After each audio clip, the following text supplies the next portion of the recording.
नमस्कार। कैसे हैं आप सब लोग। स्वागत है आपका मूल्यांकन एकेडमी के ऑनलाइन प्लेटफॉर्म पर। जैसा कि पेपर डिस्कशन की बात है तो कल पटवार का जो पेपर हुआ था उसमें जो मैथ्स के क्वेश्चन आए थे उसकी आंसर की आपने देख ली होगी, लेकिन केवल आंसर की देख के आप फिलहाल में 1-2 दिन संतुष्ट रह सकते हैं।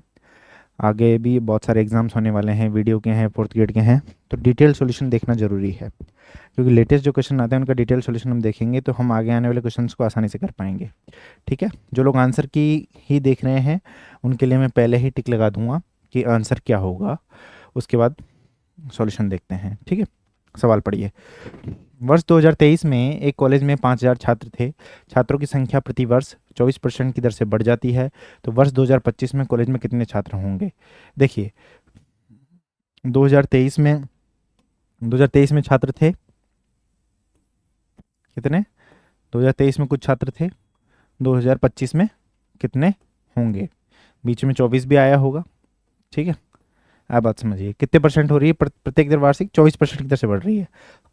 पहले थे 5,000, 24% की दर से बढ़ा ये। ठीक है, 24% की दर से बढ़ा तो ये कितना हो गया, इतना। लेकिन ये 2024 में आया है, 2025 में वापस से 24% की दर से बढ़ेगा, तो ये 2024 की जनसंख्या आ जाएगी।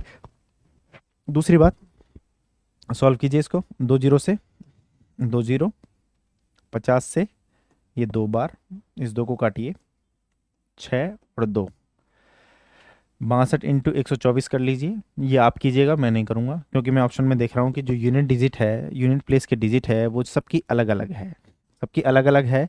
तो 2 × 4, क्या 2 × 4, जिसके जिस भी ऑप्शन के यूनिट डिजिट 8 होगी वही हमारा आंसर होगा 7688। इस तरीके से अपन सोच सकते हैं। धीरे धीरे छोटे छोटे कॉन्सेप्ट आप करते करते सीखते चले जाएंगे।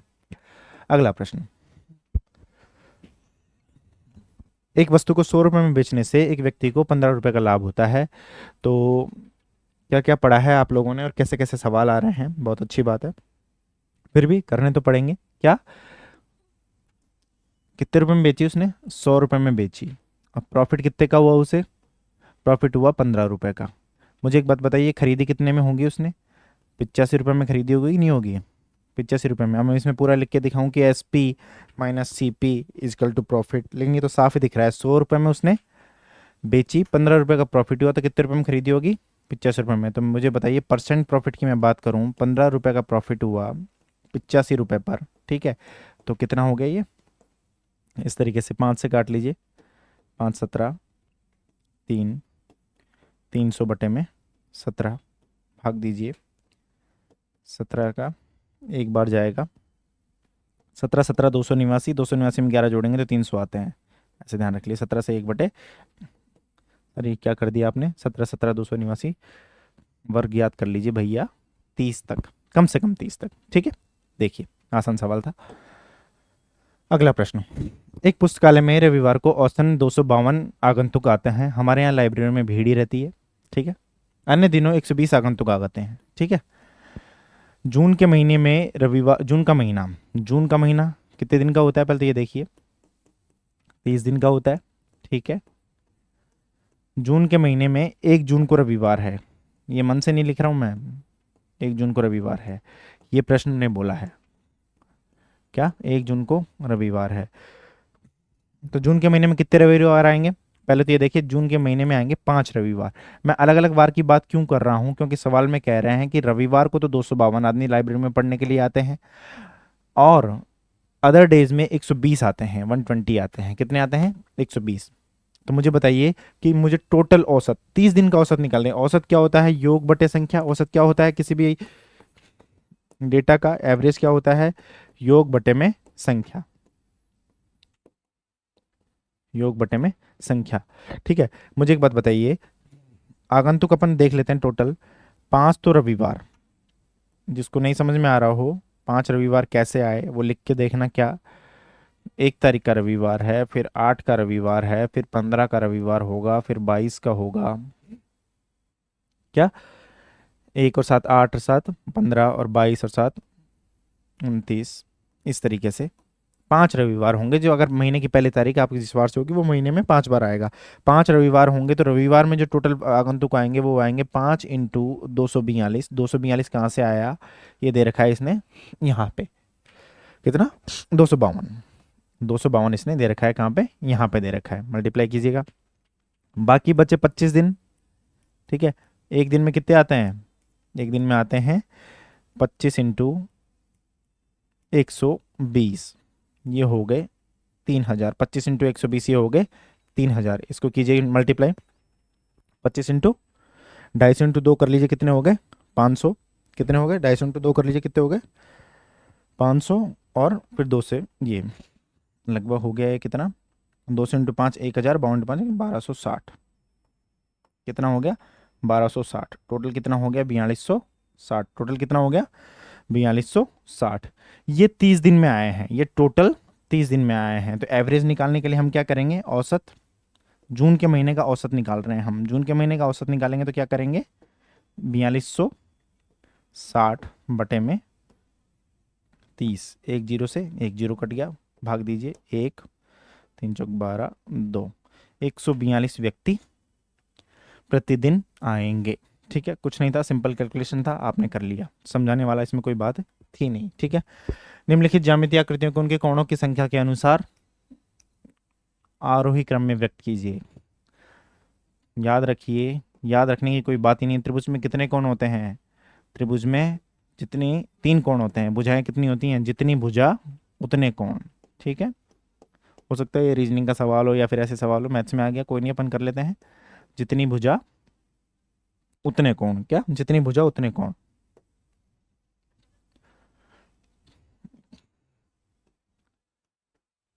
उतने कोण, क्या, जितनी भुजा उतने कोण।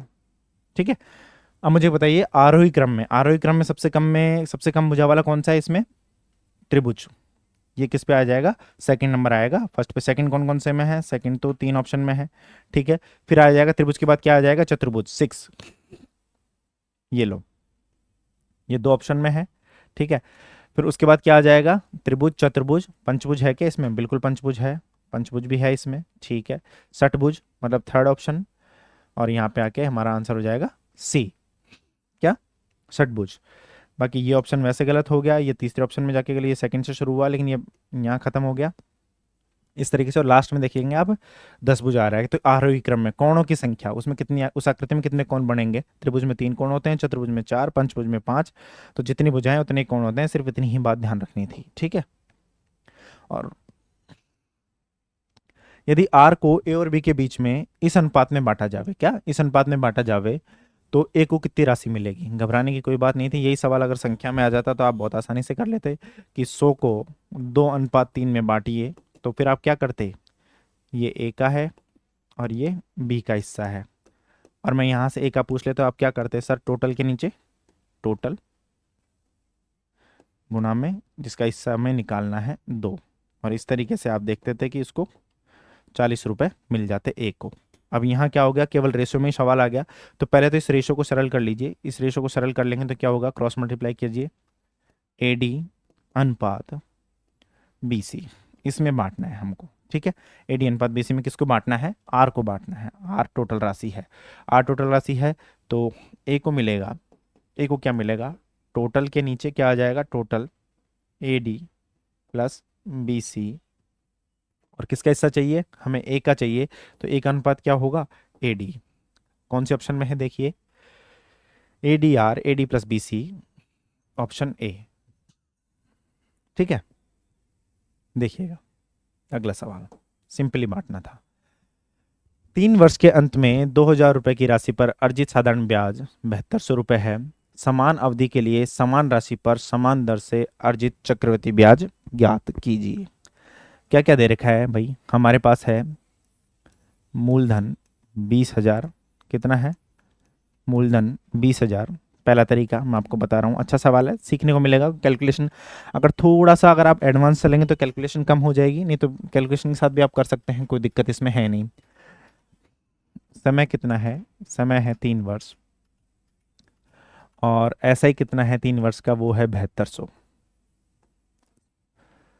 ठीक है, और हमसे पूछा क्या है, 3 ईयर का CI हमसे पूछा है कि ये ज्ञात कीजिए। ठीक है, सबसे पहले तो दर निकालेंगे, दर कैसे निकालेंगे, इसको बदल बदल के याद करने की जरूरत नहीं है, जैसे जैसे एक बार आप सिंपली याद करते हैं वैसे ही याद कर लीजिए। ऐसा ही बराबर पी आर टी बटे में 100। ऐसा ही कितना है हमारे पास, ऐसा ही है हमारे पास 7200। मूलधन कितना है हमारे पास 20,000। दर हमें ज्ञात करनी है, समय हमारे पास है 3 वर्ष। ऐसे भी कर सकते थे अपन, 3 वर्ष का ऐसा ही 7200 है तो 1 वर्ष का हो जाएगा 2400। 2400 बटे में 20,000 इंटू में 100, वो दर आ जाती डायरेक्ट। लेकिन आप एक कॉमन तरीका रखें जो आप सब में काम में ले, क्योंकि राजस्थान के एग्जाम्स में आपको समय खूब मिलता है तो आपको घबराने की कोई ज़रूरत है नहीं। इस 2 जीरो से ये 2 जीरो कट गई, 2 तिया 6 और 6 का 72 में भाग देंगे तो आर की वैल्यू हमारे पास आ जाएगी 12%। अब हमारा एक नया सवाल बन गया है, 3 ईयर्स का सी आई हमें चाहिए। पी हमारे पास ये है, टी इक्वल टू 3 ईयर्स है और आर इक्वल टू हमारे पास हमने क्या निकाला 12% है। क्या आर इक्वल टू हमारे पास क्या निकाला 12% है। कंपाउंड इंटरेस्ट का जो हमारे पास जो फॉर्मूला होता है वो क्या होता है, पी क्या 1 प्लस क्या होता है, पी 1 प्लस आर अपॉन में 100 की पावर टी माइनस पी। आप रेशो से इस तरीके से ये बहुत सारी चीज़ों से आप कर सकते हैं। सबसे पहला पॉइंट आप देखेंगे क्या, कंपाउंड इंटरेस्ट हमें निकालना है 3 साल का, तो पी है हमारे पास कितना 20,000, दर है हमारे पास 12%, पावर 3 माइनस 20,000। इस तरीके से इसको और थोड़ा खोल के लिख लें तो 20,000 इंटू 112, 112 बटे में 100 इंटू 112 बटे में 100 इंटू 112 बटे में 100 माइनस 20,000। ठीक है, माइनस 20,000। सॉल्व कर लीजिएगा, इसको सॉल्व करने पर आंसर आएगा हमारा 8098.56। बहुत ही बढ़िया सर जी, आपको तो सिर्फ आंसर की बतानी थी और आपने बिना सॉल्व किए 8098.56 लिख दिया। ठीक है, लेकिन हमारे लिए इसको सॉल्व करना थोड़ी महाभारत हो रही है। इस तरीके से हम जा सकते हैं। रेशो में जाएंगे तो भी वही पैटर्न बनता है, रेशो में आप चले जाएंगे तो भी वही पैटर्न बनेगा। लेकिन आप देखेंगे क्या, कंपाउंड इंटरेस्ट में एक छोटा सा मैं आपको कॉन्सेप्ट सिखाना चाहता हूं, गोल्डन रेशो। क्या होता है गोल्डन रेशो, बहुत ही, अगर कहीं आप फंस जाते हैं तो आप काम में ले सकते हैं। और याद करने का कुछ भी, मेरा एक सीधा फंडा यही रहता है कि मैं आपको याद कुछ भी नहीं करवाना चाहता, ठीक है, क्योंकि और ये सारी चीज़ हम मूल्यांकन एकेडमी की टेस्ट सीरीज में डालते हैं, जो उनके सॉल्यूशंस देते हैं उनमें ये कॉन्सेप्ट डालते हैं। बाकायदा मैथ्स का सॉल्यूशन देंगे आपको, सॉल्यूशन नहीं मिलेगा सीधे, आपको कॉन्सेप्ट्स मिलेंगे। रीजनिंग में आपको कॉन्सेप्ट्स मिलेंगे। आप अगर कोई राशन जीके का कोई क्वेश्चन वगैरह देख रहे हो तो उसमें आपको बहुत सारी चीज़ें मिलेंगी, ठीक है, ताकि आसपास की चीज़ें भी कवर हो। गोल्डन रेशियो क्या होता है, यदि 2 ईयर का हमको, सीआई की बात कर रहा हूं मैं, कंपाउंड इंटरेस्ट, सीआई मतलब मैं कंपाउंड इंटरेस्ट की बात कर रहा हूं, ठीक है, कंपाउंड इंटरेस्ट, ठीक है, कंपाउंड इंटरेस्ट की बात कर रहा हूं मैं, सीआई की। तो सीआई के लिए जो गोल्डन रेशियो है वो क्या है, 2:1। 3 ईयर के लिए, 4 ईयर के लिए, अब मैं कह रहा हूँ सब ये मुझे बताइए 6 ईयर के लिए, 2 3 4 5 6, आपसे 6 साल का डिफरेंस पूछ ले, 6 साल के लिए कुछ भी पूछ ले, 3 साल का डिफरेंस पूछ ले, 3 साल के लिए मतलब चक्रवृद्धि ब्याज पूछ ले, 4 साल का पूछ ले, 5 साल का पूछ ले। राशन के एग्जाम में अभी तक पूछा नहीं है, इतना पूछते नहीं है, 3 या 4 साल तक का पूछते हैं, लेकिन फिर भी 5 और 6 के लिए मैं इस गोल्डन रेशियो की बात कर रहा हूँ। या इसको आप कैसे बना सकते हैं, जैसे आपको 2 साल के लिए निकालना था तो आपने 2 से शुरू किया, 1 पे खत्म किया, 2 साल खत्म हो गए, ठीक है। आपने 3 साल के लिए निकालना था, आपने 3 से शुरू किया और 1 पे खत्म कीजिए। आपने 4 साल के लिए निकालना था, आपने 4 से शुरू किया, 1 पे खत्म कीजिए। आपने 5 साल के लिए निकालना था, आपने 5 से शुरू किया, 1 पे खत्म कीजिए। आपने 6 साल के लिए निकालना था, आपने 6 से, सर ये क्या कर रहे हैं, बीच वाली वैल्यूज हम कहाँ से लाएं, देखिए कहाँ से लाते हैं। 2 के लिए 2 1 हो गया, और इसके लिए अपन क्या देखेंगे, ऐड कीजिए, कितना हो गया 3 3 1, कितना हो गया 3 3, मतलब मैं 3 साल के लिए बात करूं तो 3 साल के लिए कितना आ जाएगा हमारा, 3 साल के लिए आ जाएगा 3 3 1। ये क्या लिख रहे हैं, इसका क्या यूज़ है ये हम बाद में बताएंगे, लेकिन आपको गोल्डन रेशियो याद नहीं करना पड़े उसके लिए मैं बता रहा हूँ कि 2 साल के लिए तो 2 1 आप सिंपल लिख लेंगे।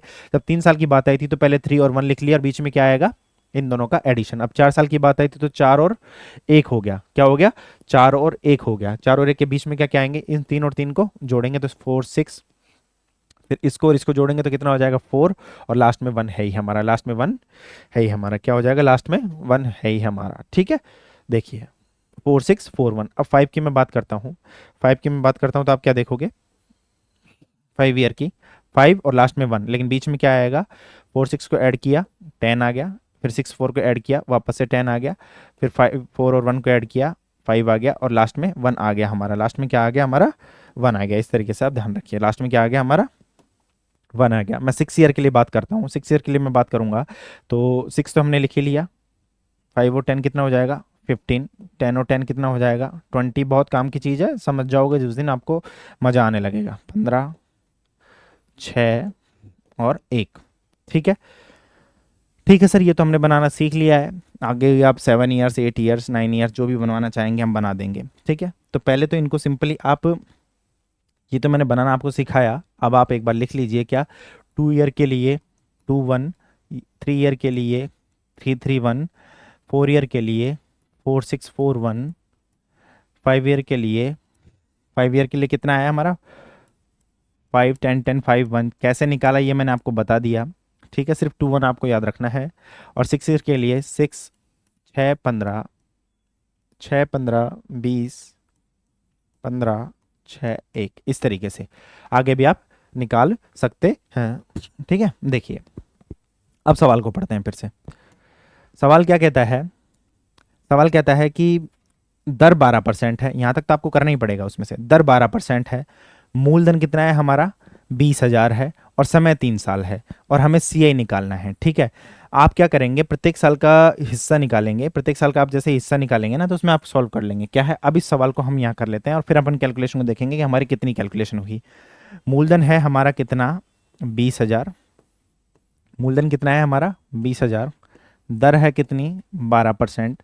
और समय है कितना? 3 ईयर्स। मूलधन कितना है? 20,000, दर 12% है, समय है 3 ईयर्स। ठीक है, तो उसमें अपन देखेंगे क्या कि एक साल में 12% कितना हिस्सा बन रहा है। ठीक है, 331 अपन को पता था। सीआई हमारा कितने साल के लिए है? सीआई निकालना है हमको 3 ईयर्स के लिए। ठीक है, 3 ईयर्स के लिए एक बार 12% निकालिए, कितना हो गया? 20,000 का 12% कितना हो गया? ये हो गया 2400। 20,000 का 12% कितना हो गया? 2400। फिर 2400 का 12% निकालिए। क्या 2400 का 12% आप निकालेंगे तो कितना निकालेंगे? 12 इंटू 24 करिए। ये 12% मन से नहीं निकाल रहा मैं दर से निकाल रहा हूँ। एक बार क्या है कि समझे आप मेरी बात को? क्या 20,000 का 8% की दर से, तो 20,000 का 8% की दर से 20,000 का 12% आपने निकाला। 20,000 का 12% कितना आया? 2400। ठीक है, 2400 आ गया। अब जो 2400 आया है इसका 12% निकालिए आप। 2400 का 12% आप निकालेंगे तो निकालेंगे कितना आ जाएगा? 288। क्या? 288। ये 20,000 का 12% हमने निकाला, इस तरीके से समझिए। फिर इसका 12% हमने निकाल लिया, इसका 12% हमने निकाल लिया, फिर इसका भी 12% निकालेंगे। क्या? इसका भी हम क्या निकालेंगे? 12% हम निकालेंगे। इसका 12% निकालेंगे तो कितना आएगा? निकालिए। 288 का 12%, 288 का 12% आप निकालिए। निकालेंगे कैसे? 288 को 12 से गुना कीजिए। 288 को 12 से गुना करेंगे लगभग आएगा ये हमारा 3456। कितना आ जाएगा? 2 8 16 6, 2 8 16 6 22 मन 53 34, 3456 डिवाइड बाई 100 तो आ जाएगा ये कितना? 34.56। कितना आ गया ये? 34.56 आ गया। कितना आ गया हमारा? 34.56 आ गया। अब आप देखेंगे क्या, जो गोल्डन रेशो अब यहाँ काम आएगा। 3 साल के लिए निकालना था तो हमने 3 हिस्से निकाल दिए, 3 साल का परसेंटेज निकाल लिया हमें। और हमें 5 साल के लिए निकालना होता तो 12% 12% 12% करके 5 बार निकाल लेते, जो भी हमारा मूलधन से शुरू करते और फिर 12% निकालते जाते। अगर 2 साल का निकालना होता तो इसको यहीं रोक देते, फिर गोल्डन रेशो से मल्टीप्लाई करते। ये इसको इंटू 3, इसको इंटू 3, इसको इंटू 1। तो ये तो इंटू 1 करने से कितना आया? 34.56। इसको इंटू 3 करो, पहले इसको करो, ये कितना आ जाएगा? 7200। और 288 को 3 से मल्टीप्लाई करो, 288 को 3 से मल्टीप्लाई करो, कितना आएगा? 300 को 3 से कर लो, अगर नहीं आता है तो 300 को 3 से कर लो। कितने हो गए? 900। 900 में से 36 कम कर दो, 900 में 36 कम कर दोगे तो आप कितना आ जाएगा? 864। 864, 7200, 864 और 34.56, इन तीनों को जोड़ना आसान है बजाय वो पूरी कैलकुलेशन करने के। 7200, 856 और इनको जोड़ेंगे तो अपना आ जाएगा लगभग वही 8,096.56, 8,096.56, ऐसा 8,098। ठीक है, 8,098.56। ठीक है, तो ये मैंने सॉल्व करके भी दिखाया है। थोड़ा सा इन्हीं कॉन्सेप्ट को आप एक बार देखेंगे कि हाँ ये क्यों होता है, क्या होता है। देखिए हमने क्या किया था, हमने निकाला क्या, जो दर दे रखी थी, आर दे रखी थी, उसका पी का आर परसेंट निकाला। यदि हमें 2 साल का सी आई चाहिए था तो हम 2 बार परसेंटेज निकाल के 2 1 से गुणा कर देते। यदि 3 साल का चाहिए होता तो 3 3 1 से, 4 साल का चाहिए होता तो 4 6 4 1 से। रटने की आपको जरूरत नहीं है, सिर्फ आपको 2 और 1 ध्यान रखना है। उसके बाद आप कैसे बना पाएंगे, वो कितने भी साल का आप बना सकते हैं इस रेशो को, ठीक है। और डिफरेंस वाले सवालों में और भी आसान हो जाता है, क्योंकि ये जो 1 2 3 ये क्या है, 2 साल के डिफरेंस, 3 साल का डिफरेंस, 4 साल का डिफरेंस, इनको शो करता है। तो आप बहुत ही आसान से इन सवालों को कर सकते हैं। कॉन्सेप्ट सीखते जाइए, आगे बढ़ते चले जाइए। शुद्ध दूध का कोई बर्तन है, 20% दूध था, उसमें पानी से बदल दिया गया और यही प्रक्रिया 2 बार और दोहराई गई। तीसरी बार है ये, क्या, तीसरी बार की प्रक्रिया के बाद मिश्रण में शुद्ध दूध, मैं क्या मानता हूं कि 100% दूध था, मिश्रण में 100% दूध था। इसने क्या किया, 20% को पानी को बदल दिया, और ऐसा उसने कितनी बार किया, 3 बार। कितनी बार, 3 बार का मुझे कैसे पता चला, 1 बार बदल दिया और 2 बार और किया, तो कितनी बार किया, 3 बार किया। तो हम क्या देख रहे हैं, 3 बार करने के बाद कितना शुद्ध दूध बचेगा। आप एक सवाल करते थे जिसमें सेविंग में बचे शेष का शेष का शेष, इस तरीके से अपन एक सवाल करते थे, शेष का शेष का शेष। तो उसमें क्या देखते थे अपन कि ये प्रक्रिया 3 बार हुई, मान लो पहले 100% था, फिर बाद में कितना रह गया, 20% पानी मिला दिया तो 80% रह गया, फिर वापस से 20% मिला रहे हैं तो 80% रह गया, और फिर वापस से 20% मिला रहे हैं तो 80% रह गया। ऐसा 3 बार किया, 4 बार के लिए बोला होता तो 4 बार कर लेते। सॉल्व कर लेंगे, मुझे सॉल्व करने की जरूरत है नहीं, क्योंकि मुझे क्यूब याद है। 8 का क्यूब होता है 512, और 512 एक ही ऑप्शन में था, 51.2%। ठीक है, डिपेंड आपके ऊपर करता है आप कैसे इस चीज़ को देखते हैं। समझने की बात सिर्फ इतनी थी, ठीक है। अगला सवाल, अगला सवाल आप देखेंगे क्या, दो वृत्तों की त्रिज्याओं का योग 75 सेंटीमीटर है, उनकी परिधि में अंतर 44 सेंटीमीटर है, वृत्तों की त्रिज्याएं ज्ञात कीजिए। ऑप्शन जोड़ के देखेंगे तो मुझे खैर ऐसा लग रहा है कि सारे ही ऑप्शन 75 पे जा रहे हैं, तो ऑप्शन मेथड इसमें काम नहीं करेगा, तो हमें देखना ही पड़ेगा क्या, त्रिज्याओं का योग कितना है, R1 plus R2 is equal to 75। जिसको फास्ट लग रहा है वो 2 बार देख लीजिएगा, और जिसको कम लग रही है स्पीड वो डबल स्पीड करके देख लीजिएगा। यूट्यूब से मतलब टेक्निकल हमारे पास बहुत सारी सुविधाएं हैं जो अवेलेबल हैं, ठीक है। R1 प्लस R2 कितना हो गया, 75 सेंटीमीटर, ठीक है। उनकी परिधि में अंतर 44 सेंटीमीटर का है। परिधि क्या होती है, वृत्त की परिधि क्या होती है, 2 पाई R1 माइनस 2 पाई R2, पूरा लिख देता हूं आपके लिए, 44 सेंटीमीटर, ठीक है। 2 पाई कॉमन ले लेंगे तो क्या आ जाएगा, R1 माइनस R2, मैंने मान लिया कि R1 बड़ी थी, ठीक है, 44 सेंटीमीटर, ओके।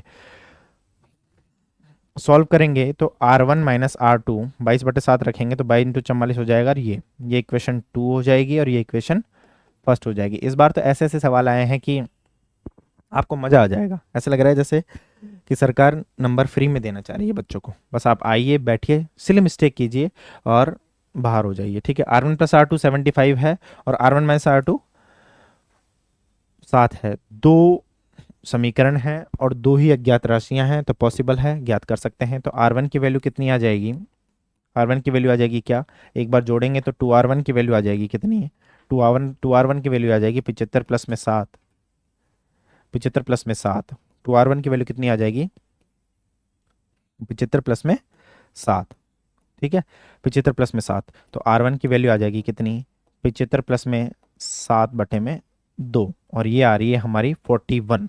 कितनी आ रही है, 75 और 7 82/2, 41 आंसर होगा ऑप्शन बी।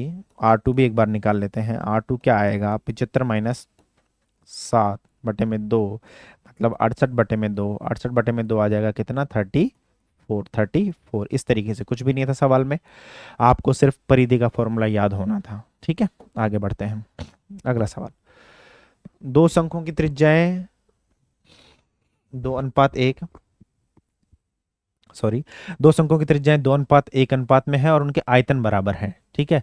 उनकी ऊंचाइयों का अनुपात क्या होगा, शंकु का आयतन क्या होता है, ठीक है, शंकु का आयतन क्या होता है, मुझे एक बात बताइए। ये इसकी आर है, ये इसकी हाइट है, तो एक शंकु का आयतन होता है वो क्या होता है, बस यही चीज ध्यान में आपने रखनी थी। 1/3 पाई R² H, शंकु का आयतन क्या होता है, 1/3 पाई R² H, ठीक है, 1/3 पाई R² H। प्रश्न में क्या कहता है, दोनों शंकुओं के आयतन बराबर है, V1 बराबर V2।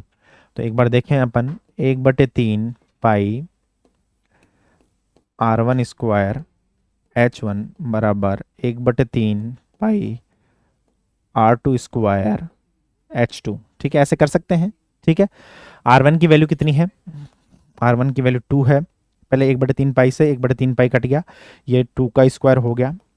2 का स्क्वायर H1 बराबर 1 का स्क्वायर H2।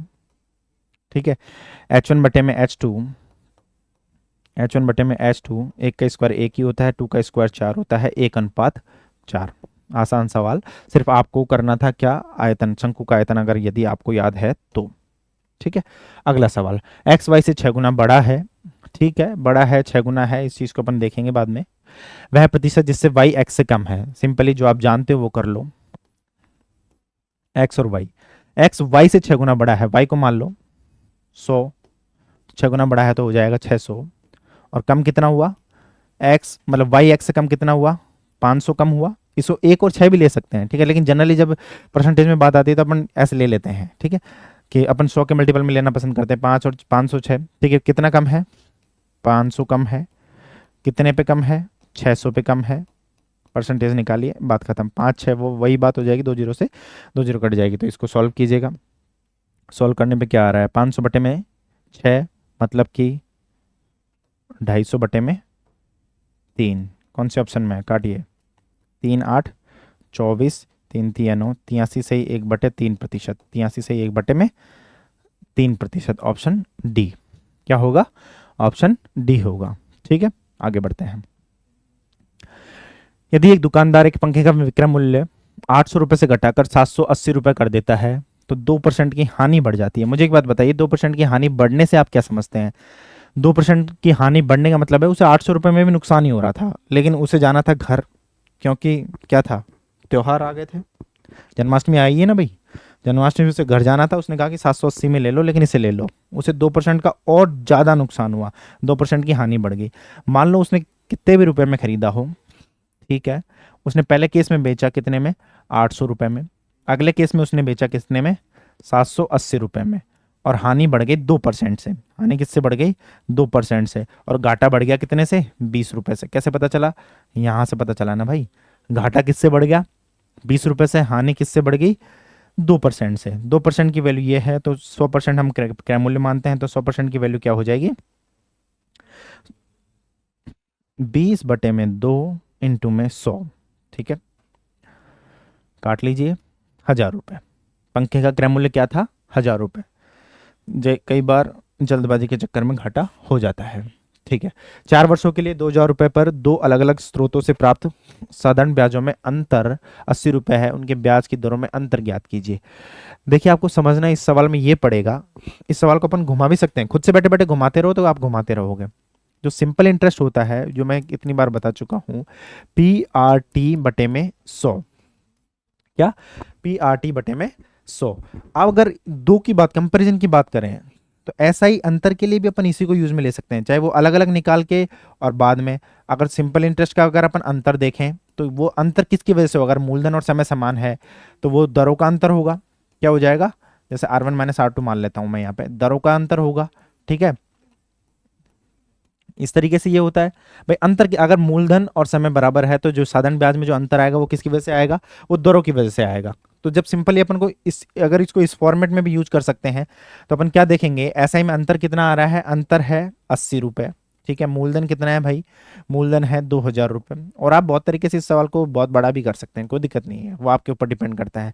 हमसे पूछा क्या है, R1 - R2 where R1 is greater than R2, ये मैंने माना है। ठीक है, और समय कितना है, समय हमारा 4 वर्ष है बटे में 100। क्योंकि हमसे जब कोई पर्टिकुलर एक दर पूछा होता तो हम कुछ और करते, लेकिन ब्याज का अंतर दे रखा है और ब्याज के दरों के अंतर ही पूछा है, तो उसी से सीधा निकाल लेंगे। क्या, 2 जीरो से 2 जीरो, और कितना हो जाएगा, 20 चौक 80, 4 से 4 कट गया, तो R1 - R2 सब कट गया। सर इसमें तो क्या जीरो लिख दूं, जी नहीं, ऐसा सवाल एक आया था फर्स्ट शिफ्ट में। सेकंड शिफ्ट में एक ऐसा सवाल आया जिसमें सब कुछ कटने के बाद जीरो ऑप्शन में दे रखा है, कई बच्चों ने जीरो किया होगा। ठीक है, तो 1%, सब कुछ कटने के बाद वो भाग जाता है 1%। अगर यहाँ 0 होता तो क्या आप 0 कर देते क्या? बिल्कुल नहीं, 0% की वजह से कोई अंतर नहीं आएगा। अगला सवाल, एक आयत का परिमाप 120 मीटर है, इसकी लंबाई और चौड़ाई, इसकी लंबाई इसकी चौड़ाई से दुगनी है, तो आयत का क्षेत्रफल ज्ञात कीजिए। ठीक है, ये कोई आयत है, इसकी लंबाई एल है, ये बी है। ठीक है, इसकी लंबाई कितनी है? एल है, ये बी है। एल इंटू बी कितना दे रखा है? 2:1 दे रखा है। ठीक है, एल इंटू बी कितना दे रखा है? 2:1 दे रखा है। कैसे पता चला मुझे? लंबाई इसकी चौड़ाई से दुगनी है। आयत का परिमाप कितना है? आयत का परिमाप होता क्या है? 2 गुना एल प्लस बी, ये आयत का परिमाप होता है। और ये प्रश्न में हमें दे रखा है 120, तो एल प्लस बी की वैल्यू कितनी आ गई? 60 आ गई। जब एल प्लस बी की वैल्यू 60 आ गई तो 2:1 में क्या, 2:1 में एल और बी को डिवाइड कर देंगे तो ये अपने आ जाएगा 60 बटे में 3 इंटू 2, ये तो आ जाएगा क्या? एल। और 60 बटे में 3 इंटू 1, ये आ जाएगा क्या? बी। कितना आ रहा है? ये आ गया 40, ये आ गया 40, और ये आ गया कितना? 20। देख रहे हैं आप, ये आ गया 40 और ये आ गया 20। अब पूछा क्या है आपसे? आयत का क्षेत्रफल। क्या होता है आयत का क्षेत्रफल? आयत का जो क्षेत्रफल होता है वो होता है लंबाई गुना चौड़ाई। आयत का क्षेत्रफल क्या होता है? लंबाई गुना चौड़ाई। 40 इंटू 20 क्या है? बिल्कुल है तो सही, 40 into 20 800 metre square, 800 metre square. ठीक है, जो हमारे साथी हैं, जो इस समय टेक्निकल टीम को संभाल रहे हैं, राजेश जी, वो देख रहे हैं इन सवालों को, तो धीरे धीरे उनको भी सवाल आने लग गए हैं। अब वो भी गणित में ये सवाल जो जिस बेसिक से अपन कर रहे हैं वो करते जा रहे हैं। ठीक है सर, ये तो मुझे भी समझ में आ गया, वो इशारा कर रहे हैं सर, मैंने भी कर लिया है। ठीक है, आगे देखिए अगला सवाल। एक व्यक्ति 10 किलोमीटर प्रति घंटा की गति से चल रहा है, प्रत्येक किलोमीटर के बाद वह 5 मिनट का आराम करता है। उस व्यक्ति द्वारा 5 किलोमीटर की दूरी तय करने में लिया गया समय, क्या लिया गया समय? समय पूछा है, लिया गया समय। मुझे एक बात बताइए, मुझे आप एक बात बताइए, बचपन से अपन पढ़ते आ रहे हैं, नहीं पढ़ते आ रहे हैं, लेकिन ये जानते हैं कि क्या चाल बराबर क्या होती है? एक याद कर लो, फिर पलट पलट के निकाल लिया करो। चाल बराबर होती है दूरी बटे में समय। ठीक है, चाल बराबर, ये जबान पे रहता है लोगों के अपने, तो इसलिए अपन इसी को यूज करते हैं। चाल बराबर दूरी बटे में समय। मैं कह रहा हूँ पहले आराम वाले कॉन्सेप्ट को भूल जाओ। प्रत्येक किलोमीटर वो कुछ आराम नहीं कर रहा। आप तो ये बताओ, अगर वो बिना आराम किए चले, बिना आराम किए चले तो कितना समय लगेगा उसको? क्या, तो समय बराबर क्या हो जाएगा? दूरी, समय बराबर दूरी बटे में चाल। दूरी कितनी है? 5 किलोमीटर। मन से लिख दी मैंने, मुझे मन में आ रही थी, लेकिन सवाल में दे रखा था। ठीक है, दूरी कितनी है? 5 किलोमीटर।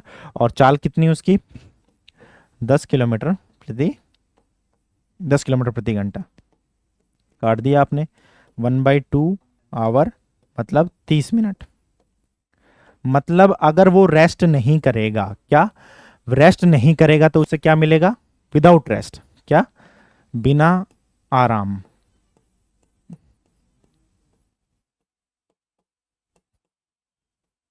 बिना आराम समय कितना आया है? 30 मिनट आ गया ये। अब 30 मिनट आया है तो अब आराम कब कब किया उसने, ये देख लीजिए। मुझे एक बात बताइए, 5 किलोमीटर की दूरी है और प्रत्येक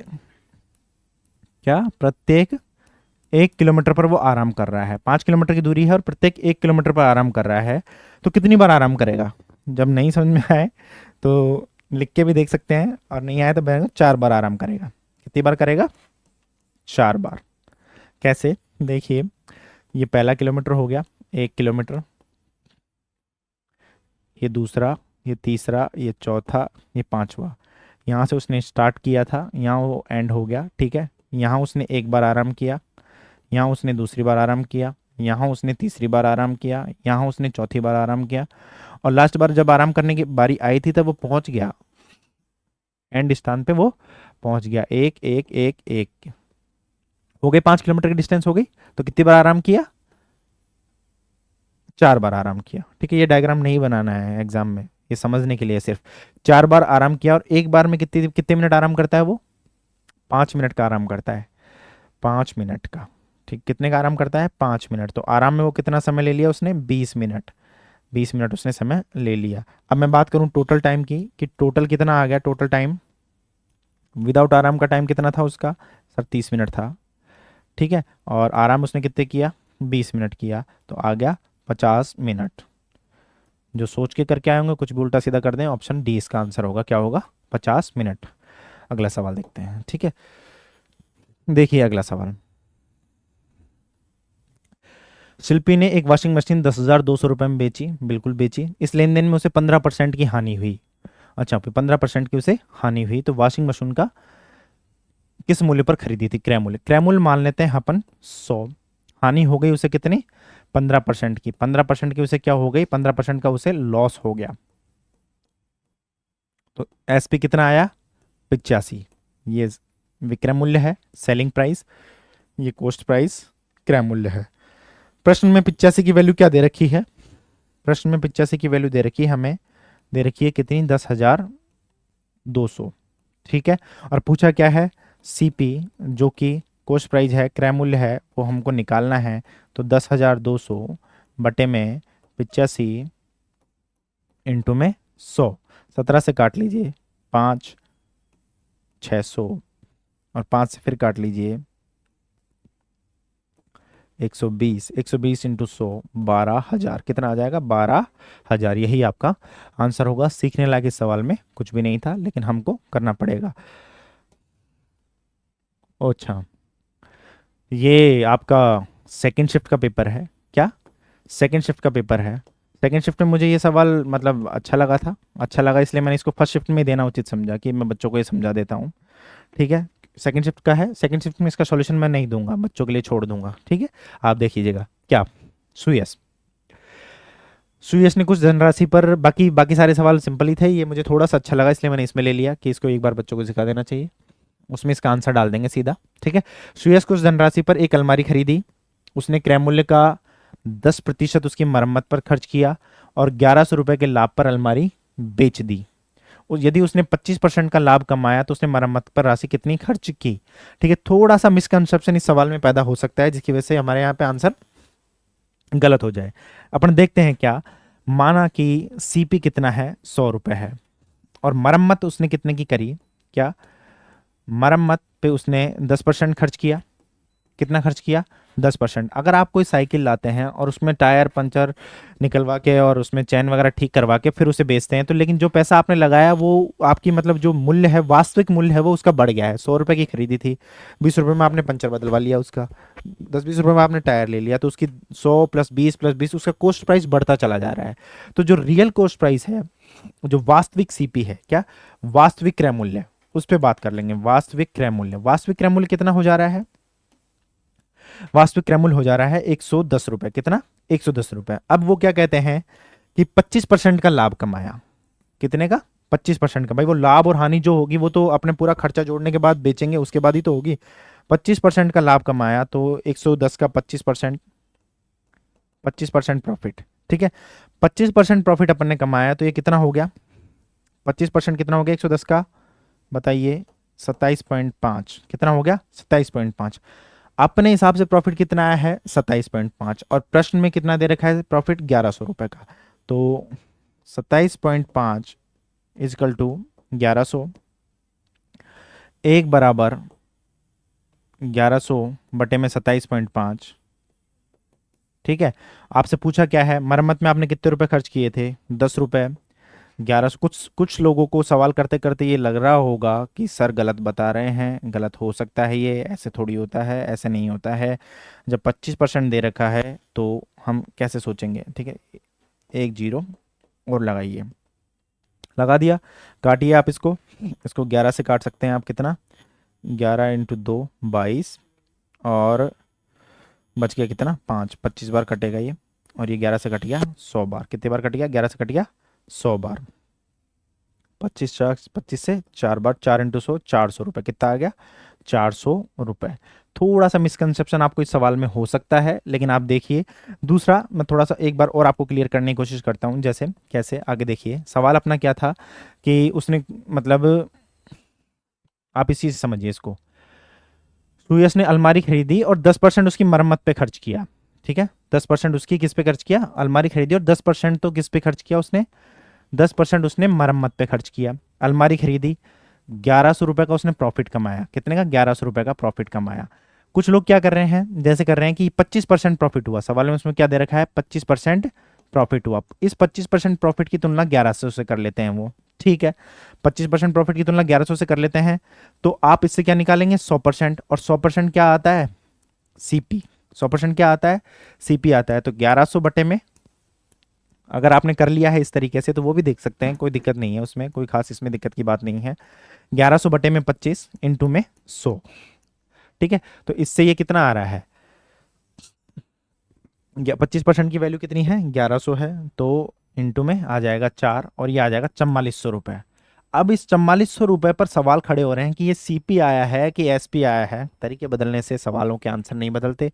आप जो अब तक अगर 100% निकाल के आप क्रैमूल्य निकाल रहे थे तो आप फिर क्रैमूल्य आएगा ये, ठीक है। ये क्या आया है, सीपी आया है। लेकिन यहाँ जो एक कॉन्सेप्ट क्या है, अगर उसको लाभ हुआ है, आप अपने दैनिक जीवन की घटना से देखें कि अगर आप कोई, जो मैंने एग्जांपल दिया था, आप साइकिल खरीद के लाए, आपने पंचर भी निकलवाया, उसमें टायर भी बदलवाया, तो वो तो आपके वास्तविक क्रय मूल्य में शामिल हो गया। ये वास्तविक क्रय मूल्य है। ये सीपी कौन सा है, ये रियल सीपी है, वास्तविक क्रय मूल्य है। और वास्तविक क्रय मूल्य में क्या है, वास्तविक क्रय मूल्य में मरम्मत का पैसा शामिल है। क्या है, मरम्मत का पैसा, मरम्मत का पैसा शामिल है भाई। थोड़ा बस यही चीज समझनी थी आपको, मरम्मत का पैसा। बिल्कुल कंफ्यूज मत होइए कि ये सेलिंग प्राइस तो नहीं आ गया है, विक्रय मूल्य तो नहीं आ गया है, ये क्या आ गया है।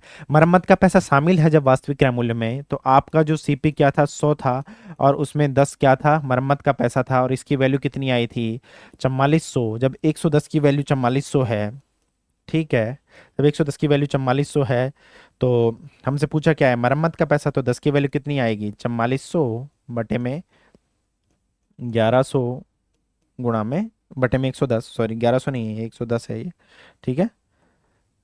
110 गुणा में 10, 40 बार कटेगा, 40 इंटू 10, 400 रुपये। कैसे भी कर लीजिए, तरीके बदलने से आंसर नहीं बदलते हैं। थोड़ा सा मिसकंसेप्शन आपको इस सवाल में हुआ था, होगा, मतलब जब भी आप पढ़ेंगे कोई 440 भी आंसर आ सकता है, आप 440 आंसर दे सकते हैं, लेकिन आप समझिए चीज़ों को, आप समझने की कोशिश कीजिए कि ये जो 440 हमारे पास आया था, ये वास्तविक क्रय मूल्य था। तो ये थी बात हमारे पेपर सेकंड की। पेपर ओ सॉरी, ऐसा है कि जो पेपर जो शिफ्ट हुआ है, शिफ्ट 1 है ये, ठीक है, शिफ्ट 1। और इसका सॉल्यूशन और डिटेल सॉल्यूशन आपको प्रोवाइड कर दिया गया है। जैसा कि हम जो यहाँ जिस तरीके का आपको सॉल्यूशन करवाते हैं, मूल्यांकन एकेडमी केवल टेस्ट सीरीज पे काम करती है। और टेस्ट सीरीज पे जो हम सॉल्यूशन यहाँ करवा रहे हैं, उसमें मैथ्स हो, रीजनिंग हो, इंग्लिश हो, उसमें हर सवाल के साथ हम कॉन्सेप्ट देते हैं। फिलहाल में जो 4th ग्रेड का जो एग्जाम पेपर है, केवल बच्चों के पढ़ने के लिए, मात्र पढ़ने के लिए, हम केवल मूल्यांकन एकेडमी 10 पेपर निकालती है फुल सिलेबस टेस्ट पे। और इस बारे में मैं बिल्कुल खुल के बता चुका हूँ, फुल सिलेबस ही क्यों, एक ही आंसर है। आपके एग्जाम में कौन सा टॉपिक आता है, आपके एग्जाम में सारे टॉपिक आते हैं। तो फुल सिलेबस टेस्ट की मतलब प्रैक्टिस करें, दूसरा कॉन्सेप्ट को भी समझें।